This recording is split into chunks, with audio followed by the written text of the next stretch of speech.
Were you guys aware of the impact you had on the whole music scene?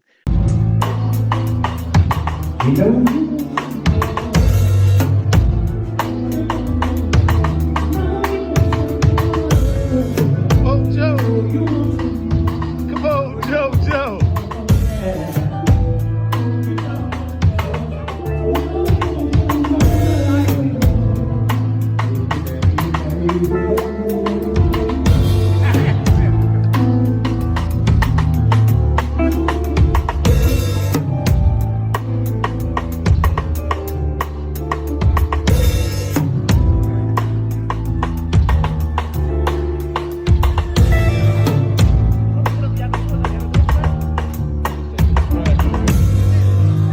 We're getting it, baby.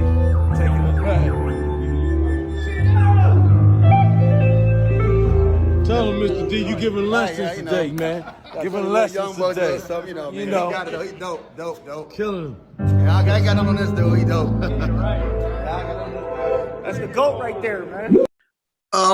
Like I said, I think we had something different. And you know, I think a lot of artists were trying to sound like other artists. We never tried to sound like anybody else. We just wanted to fit, I think, people to be accepted by our peers, which was Teddy and Aaron and, you know, Guy. And I think we just wanted to be accepted, but we always had our own things. So I think on the up-tempos, we try to say, okay, well, we can make up-tempo sound a little New Jack Swingy, but big choruses, big harmonies, and chord changes, you know, and they didn't get that. They didn't get it. So then, you know, our ballads is what, you know, we kind of took off. But, you know, we always paid homage to Teddy. Teddy's one of the greatest producers, and I would be lying if I said that he didn't influence our up-tempos in the way we, you know, looked at up-tempos and New Jack Swing, because he was a king of New Jack Swing.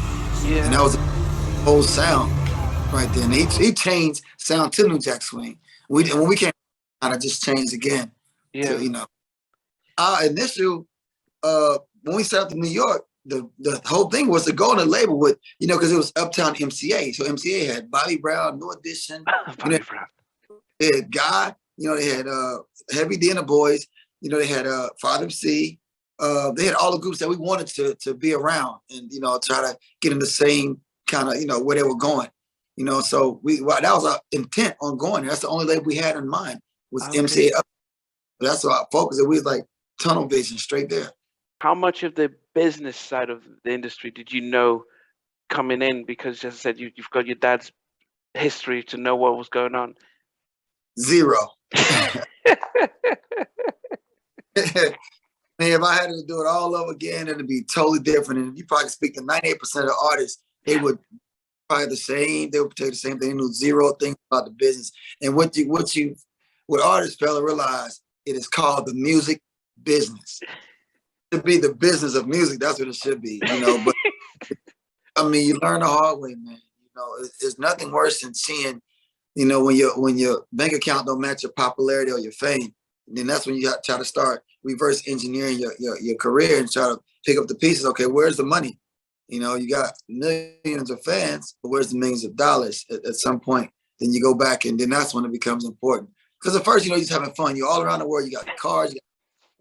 Then, you know, at some point, like, okay, well, where's my money? You know, and then it becomes about the money, because that's not what you set out to do. You just want the music heard. You want to be on stage. You want, you know, this and that. Then when the lights go off, the curtains close, then it's time to pay the bills. And where's the money? You know what I'm saying? Wow. So it comes to that, you know. So, and I'm sure every artist has the same story. Every athlete probably the same story. You know, some artists are lucky to have their parents that got them, or have, you know, people in their corners, but a lot of artists are not. You know, you just have to learn the hard way. But yeah, guess how much of that affected the music and the group when the money situation came up?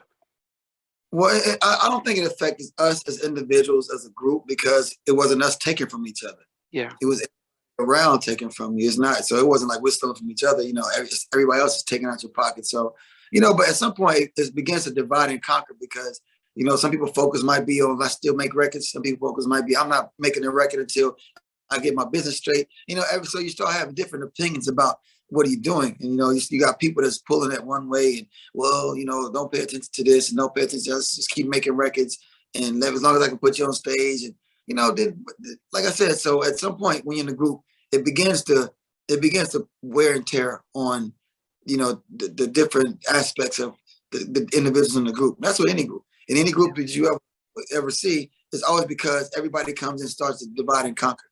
So, you know, at some point you get smart, you be like, you know what, let's just shut everybody out and let's just go back to the basics. Let's go back to what we know.